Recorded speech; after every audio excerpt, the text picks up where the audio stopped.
This is a very important model for Jeep, the 2017 Jeep Cherokee, and it's in a highly competitive class with cars like the Honda CR-V, the Toyota RAV4, the Ford Escape, and therefore it has a load of different options and configurations.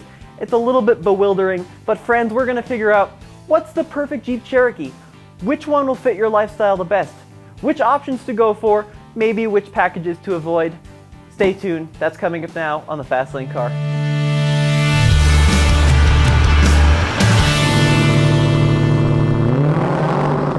Okay, real talk guys, there's one configuration of the Jeep Cherokee KL which just makes me a little bit angry, and that's the front wheel drive Jeep Cherokee. There should be no front wheel drive Jeeps. I'm a big Jeep fan and I'm a strong believer all Jeeps should be four wheel drive. Of course it is an option, it's standard on the Trailhawk, which is good, but it should be standard across the whole range. There are two engine options for the Jeep Cherokee. The base engine is a 2.4 liter multi-air variable valve timing. I have to use my notes because there are just so many options on this Jeep. But that engine develops 184 horsepower and 171 pound-feet of torque.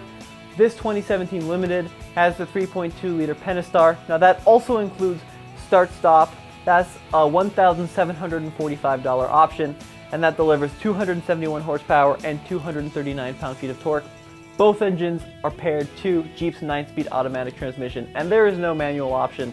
That makes me a little bit sad.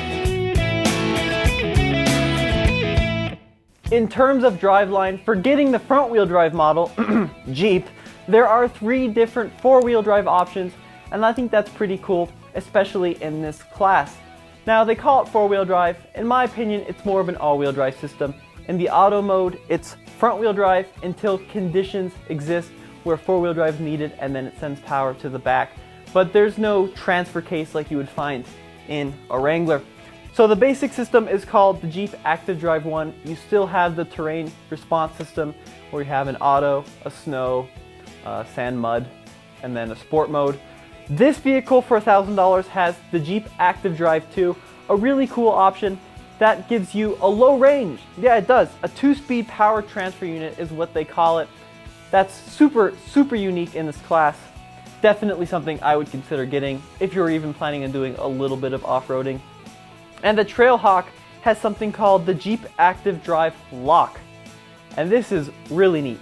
Not only do you have the hill descent control and the 2-speed transfer unit that you have in the Active Drive 2 unit, you also have a rear locker.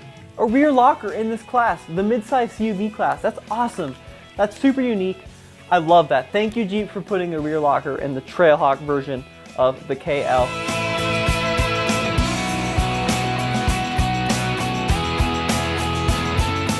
Moving to the inside, there are a couple options I recommend when speccing out your Cherokee. This is the 2017 Limited, and it comes out to $42,945, and that's a lot of money. It's got all the goodies, some of which I don't think you need. Now, first of all, it has the 8.4-inch touchscreen. It's a really great system.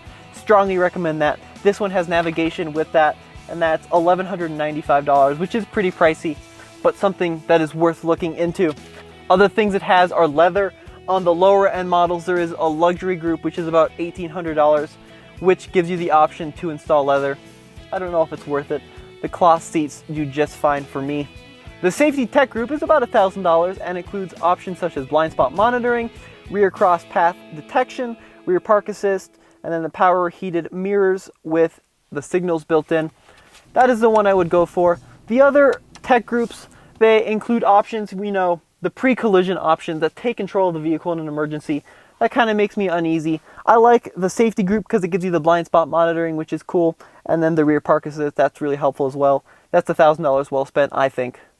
The other group I would strongly recommend going for is the cold weather group. It's $895 on a Sport, $985 on a Latitude. It includes a block heater, heated front seats, power heated mirrors, remote start, heated leather steering wheel, and then these really cool windshield wiper de-icers, which are built into the base of the windshield. That's a neat feature.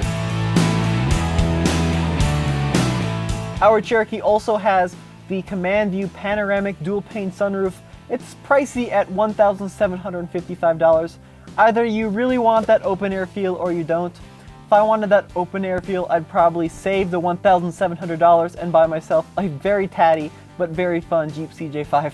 Cannot finish our talk about the new Cherokee without talking about trims. There are 5 trims and 3 special editions. The regular trims include the Sport, which starts at $23,595, $200 more than the 2016 model. The Latitude, the Limited, the Trailhawk, and then the top of the line Overland. The Overland is very expensive. It starts at $39,895. So the one I would get is the Trailhawk. Not only do you get that locking rear diff, those tow hooks, the 1-inch factory lift, the off-road tires, you also get a 4.083 final drive ratio. It's the most off-road capable, it looks the coolest, and it starts at $31,195.